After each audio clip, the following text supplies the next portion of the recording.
Welcome back friends, बहुत बहुत स्वागत है आपका अपने चैनल हिंदी जीके ट्रिक्स पर। आज के इस वीडियो में हम डिस्कस करने वाले हैं संयोजकता यानी कि वैलेंसी को।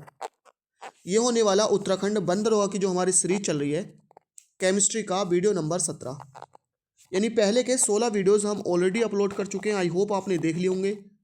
नहीं देखे हैं तो डिस्क्रिप्शन में आपको लिंक मिलेगा, क्लिक करके देख सकते हैं। साथ ही साथ फिजिक्स के और बायोलॉजी के सारे वीडियोज़ आपको उसी प्लेलिस्ट में मिल जाएंगे। तो चलिए करते हैं आज का वीडियो शुरू। बात करते हैं संयोजकता यानी कि वैलेंसी की। तो एक तत्व की दूसरे तत्व से जुड़ने की क्षमता को क्या कहते हैं? उसकी संयोजकता कहते हैं, यानी कि वैलेंसी कहते हैं। यानी एक तत्व की दूसरे तत्व से जुड़ने की क्षमता, ये क्या कहलाती है? संयोजकता कहलाती है। किसी तत्व की संयोजकता उस तत्व के एक परमाणु से जुड़े ऑक्सीजन परमाणु की दोगुनी होती है। यानी किसी भी तत्व की जो संयोजकता होती है उस तत्व के एक परमाणु से जुड़े ऑक्सीजन परमाणु की दोगुनी होती है। क्या होती है? दोगुनी होती है। किसी भी तत्व की संयोजकता एक परमाणु से जुड़े ऑक्सीजन परमाणु की दोगुनी, जैसे Na2O। अब यहाँ पर आपने ऑक्सीजन का दोगुना करना है, तो एक ऑक्सीजन था तो दो हो जाएगी, लेकिन यहाँ पर Na भी कितने हैं? दो हैं, तो दो Na की दो, तो एक Na की कितनी हो जाएगी? एक हो जाएगी। BeO, तो कितने ऑक्सीजन है? एक, इसका डबल कर दोगे तो कितनी हो जाएगी? यहाँ पर Be की दो हो जाएगी। तीन ऑक्सीजन है, तीन दूनी कितना हो जाएगा? छः। छः को कितनी जगह डिवाइड करना है आपको? दो जगह, तो बी की कितनी हो जाएगी? तीन हो जाएगी। यहाँ पर है CO2, दो दूनी चार, चार को कितनी जगह डिवाइड करना है? एक जगह, क्योंकि एक कार्बन है तो कार्बन की यहाँ पर कितनी हो जाएगी? चार। N2O5, पाँच का दो गुना 10, 10 को कितने नाइट्रोजन पर डिवाइड करना है? दो पर, तो एक की कितनी हो जाएगी? पाँच। यहाँ पर है SO3, O3 यानी कि तीन दूनी छः, तो सल्फर की कितनी हो जाएगी? छः। O7, सात दूनी 14, 14 को आप दो जगह डिवाइड करोगे तो कितना आ जाएगा? 7 आ जाएगा।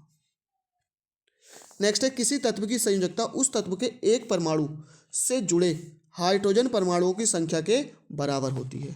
यानी एक तत्व से जितने हाइड्रोजन परमाणु जुड़े हैं, तो यहाँ पर NaH में देखो तो सोडियम से कितने हाइड्रोजन जुड़े? एक, तो इसकी एक हो जाएगी।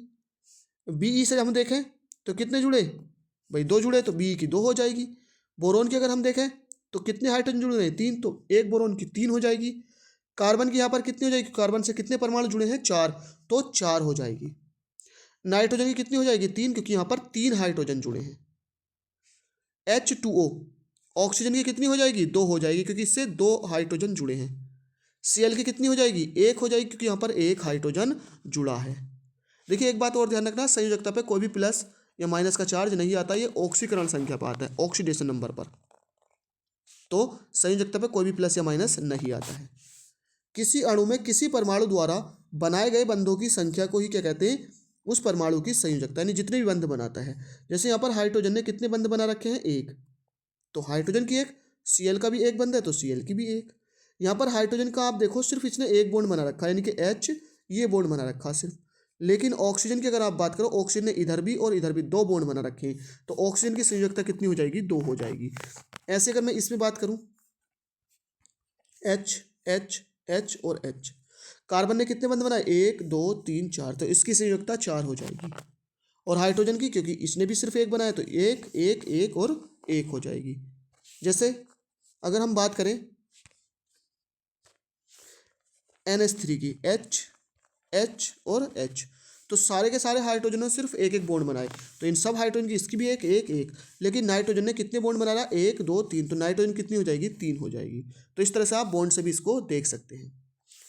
किसी अणु में किसी परमाणु द्वारा आदान प्रदान या साझेदारी किए गए इलेक्ट्रॉनों की संख्या उस परमाणु की संयोजकता कहलाती है। यानी कोई भी अणु में कोई भी परमाणु जितने इलेक्ट्रॉनों को देता है या लेता है, वही उसकी संयोजकता होती है। ध्यान रखना, वर्ग में ऊपर से नीचे जाने पर संयोजकता अपरिवर्तित रहती है, उसमें कोई चेंज नहीं आता है। आवर्त में बाएं से दाएं जाने पर पहले तो संयोजकता क्या होती है? बढ़ती है, उसके बाद संयोजकता घटती है। यानी पहले बढ़ेगी, उसके बाद घटती है। ध्यान रखना आवर्त में। देखिए जैसे मैंने मान लीजिए एक पीरियोडिक टेबल है, इसके बाद नेक्स्ट बात जो इसके बैलेंसी के हमारा वीडियो आने वाला है वो पीरियोडिक टेबल यानी आवर्त सारणी का ही आने वाला है। जब आप उस वीडियो को देख लेंगे तो आवर्त सारणी से जुड़े जितने भी आपके डाउट्स हो सारे के सारे क्लियर होने वाले हैं। तो ये बात आपको ध्यान रखनी है, जब नीचे को चलते हैं तो ये वर्ग होते हैं और जब ऐसे चलते हैं तो ये आवर्त होते हैं। तो वर्ग में ऊपर से नीचे जाने पर संयुक्ता अपरिवर्तित रहती है और आवर्त में बाएं से दाएं जाने पर पहले बढ़ेगी उसके बाद घटती है। क्यों? क्योंकि जब आवर्त में जाते हैं तो 1 से लेकर 8 क्या होते हैं हमारे पास यहाँ पर कक्षाएं आप कह सकते हैं ना। तो 1 2 3 4 5 6 7 8।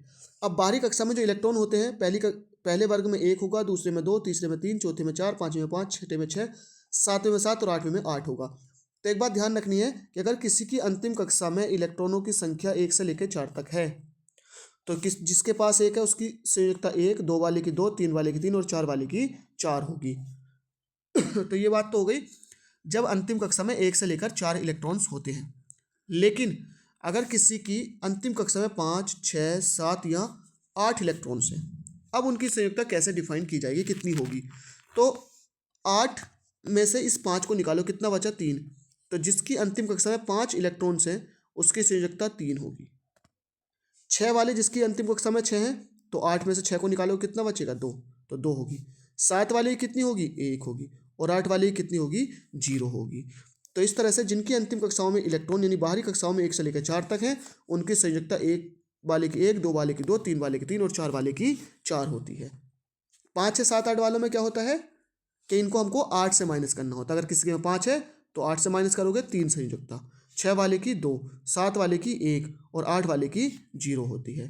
अब अगर कोई एलिमेंट आपको दिया है, सपोज करो हमको Na दिया, तो Na का जो इलेक्ट्रॉनिक विन्यास होता है 2, 8, 1 होता है। 8 2 10 और 11 क्योंकि इसकी परमाणु क्रमांक 11 होता है। तो अंतिम कक्षा में 1 इलेक्ट्रॉन है तो इसकी संयुक्ता कितनी हो जाएगी? 1 हो जाएगी। यहीं पर अगर मैं बात करूं Mg का कितना होता है? 12 होता है परमाणु क्रमांक। 2 8 2 हो जाएगा। 8 2 10 2 12, तो इसमें कितनी हो जाएगी भाई? 2 हो जाएगी। अगर मैं बात करूं क्लोरीन की Cl, इसका कितना होता है? 17 होता है। तो 2 8 और 7, 8 10 और 7 17। तो अब इसकी संयुक्ता की अगर हम बात करें तो 7 नहीं होगी, इसको हमको 8 से माइनस करना पड़ेगा। तो इसकी संयुक्ता कितनी हो जाएगी? 1 हो जाएगी। तो इस तरह से हम संयुक्ता निकाल सकते हैं अगर आपको इलेक्ट्रॉनिक विन्यास नहीं आता है निकालना, क्योंकि विदाउट इलेक्ट्रॉनिक विन्यास हम संयुक्ता फाइंड नहीं कर सकते हैं।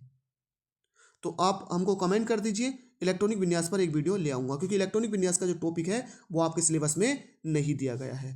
तो फ्रेंड्स आज के इस वीडियो में इतना ही। आई होप ये वीडियो आपको पसंद आई हो। लाइक शेयर करना ना भूलें। Thank you for watching. बने रहिए हमारे साथ, मिलते हैं नेक्स्ट वीडियो में।